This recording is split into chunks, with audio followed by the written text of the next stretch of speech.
Hi. This is Currency C-Drama. Today, we will review Chinese drama Eternal Love of Dream, Episode 12.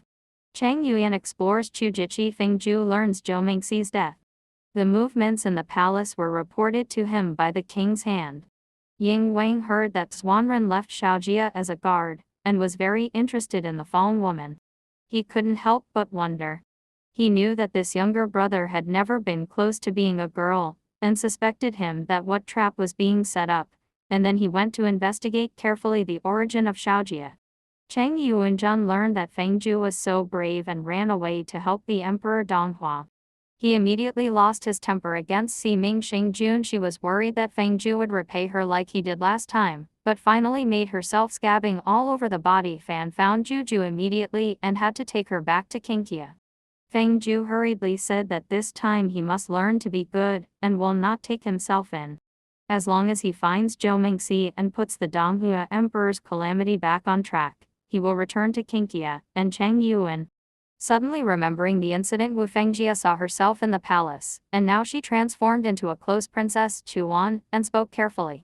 Chang Yuanzhen felt strange when he heard the words, so he asked Si Mingxing to go to the real person in Hanshan to check Ji Yun's luck and determine whether this Chuan was Ji Yun. Si Mingxing Jun reluctantly said that the number of immortal monsters cannot be seen by himself. The last time I went to see the book of Dong Hua Emperor is for Feng Jiu, and one said that what is related now is Dong. The private affairs of Huadazhen and Jixi, Hanshan real people will certainly not agree to themselves.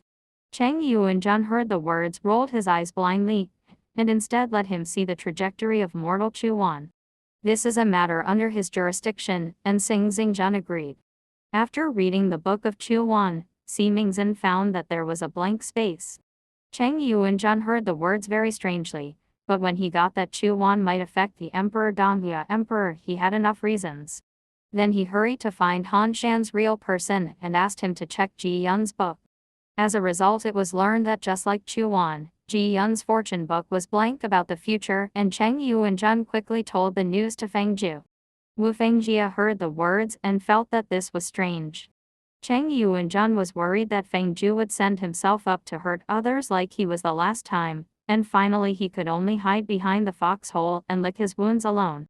Feng Jiu said that he was not so stupid all the time. When he was a pet of emperor and his old man, when he saw the short knife of Liang Song Shenzhen, he found that there were defects and he helped him to change 2 places.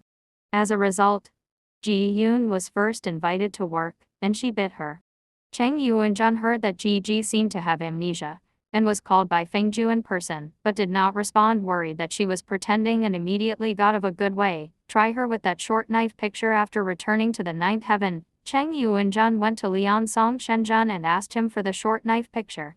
However, Li Zishan Songzhen would leak the secret so early without surprise and would not say anything to her. Chang Yuanzhen pretended to leave, and even Song Shenzhen stopped it quickly, took out the short knife map, took the opportunity to propose conditions. Chang Yuanzhen dated him to enjoy the flowers. Chang Yuanzhen had to agree to get the short knife map. After that, Chang Yuanzhen brought her the short knife figure and the worry-free flower nominated by Feng Jiu to her. Feng Jiu greedily smelled the fragrance of the worry-free flower that she had missed for a long time, and was very satisfied. She planned to find time to do it herself, make some worry-free flower cakes. This mortal meal is too bad, she has long missed the delicious worry-free cakes. Seeing this, Chang Yuanzhen couldn't help blame her for asking for help. Wu Fengjia accidentally found the wood hibiscus flower in the palace.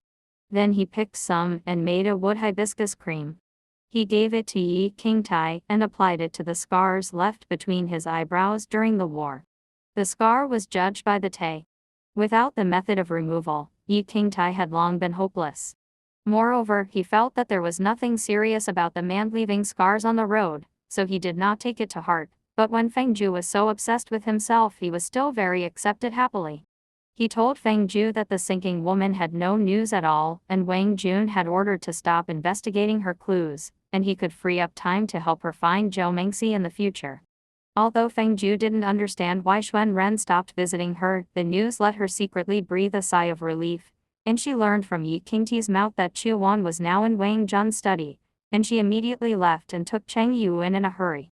The short knife of Jun Linia went to the royal study room. Huang took the opportunity to send lotus seed soup to please Xuanren. When he saw that he looked weak, he seemed to have no interest in himself, and was a little embarrassed. He finally found an excuse to say that he loved reading since childhood, and wanted to visit his study. Xuanren agreed, but Huang looked through the books as a cover and carefully searched the imperial study room, but found no clues about the Lingzi stone and pretended to be like a semblance. Borrowed 2 ancient books, intending to retire. At this time, Feng Jiu rushed to see her. She presented the short knife picture to Xuanren, and asked Huang to watch it together, and give her some opinions. Huang smiled, and said that she was working with the soldiers, and had no insight. No look at it. Feng Jiu saw her look natural and undisturbed, so she was a little surprised. She secretly said, could she really have amnesia? Then why did she come to approach the emperor? Wuxuan's purpose of this secret investigation has been achieved, so he no longer stays, but stands up and retires. Xuanren instructed the eunuch to prevent the concubines from coming to the study again to disturb himself and discuss with the courtiers. Feng Jiu saw Xuanren very interested in this short knife picture, especially praised the place he changed, and he could not help but fly back to the day in Taichengong. On the next day, Feng Jiu was practicing swordsmaning with the demands of the guards. Xuanren walked with a smile on his face. When he saw this, he suddenly became interested. After consulting Yi Qingtai for his sword, he fought with Feng Jiu. Feng Jiu was very excited. At the beginning, she tried to find the similarities between Dong Hua Emperor and Emperor Dong Hua at Taichengong, but she did not know that her strength was also the emperor's favorite, let alone she had a day with the emperor. Today, Emperor Dong Hua became immortal. Sword skill cannot be compared with Feng Jiu, but Feng Jiu still deliberately hid, and lost to him deliberately by half a stroke. Xuanren was full of happiness, and was very happy. He ordered the royal dining room to feast the guards, and said with a smile that it was all due to Feng Jiu. Everyone heard what they said and asked what Feng Jiu had done to make Wang Jun so happy, but Feng Jiu was confused. Xuanren returned to the study with Yi Qingtai, and showed him the short knife picture presented by Feng Jiu. Yi Qingtai could see the subtlety of the picture at a glance, and couldn't help but admire it. It was unexpected. But the eunuch had other thoughts. I felt that Xiao Ju's life was unknown, but it was better to prevent something. Yi Qingtai heard something displeasing and immediately made a statement, saying that Xiao Ju had a life-saving grace to Wang Jun and himself. Unexpected, if Wang Jun is not at ease, he is willing to protect Wang Jun personally. If Xiao Ju has a strange shape, he is willing to pay for his life. Xuanren also didn't believe Xiao Jiu would be bad for himself. He smiled, and made the chief eunuch need not worry.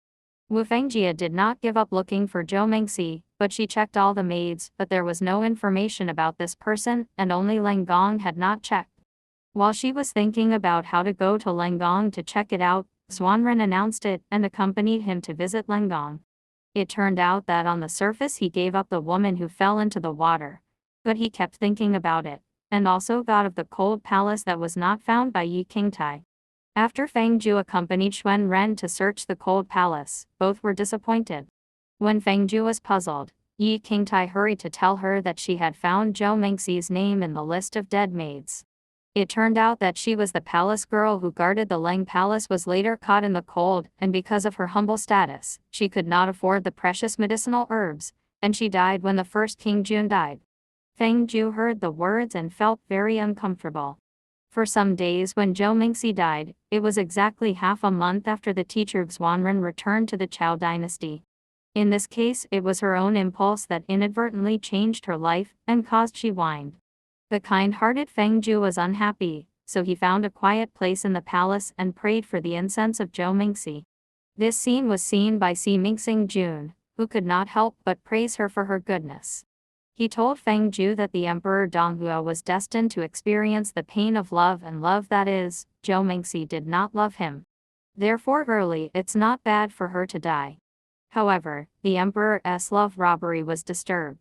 At present Feng Jiu can only continue to fall in love with the fallen woman, but for him, it is also a love robbery. Feng Jiu was very reluctant to think that he would let the emperor suffer in this way.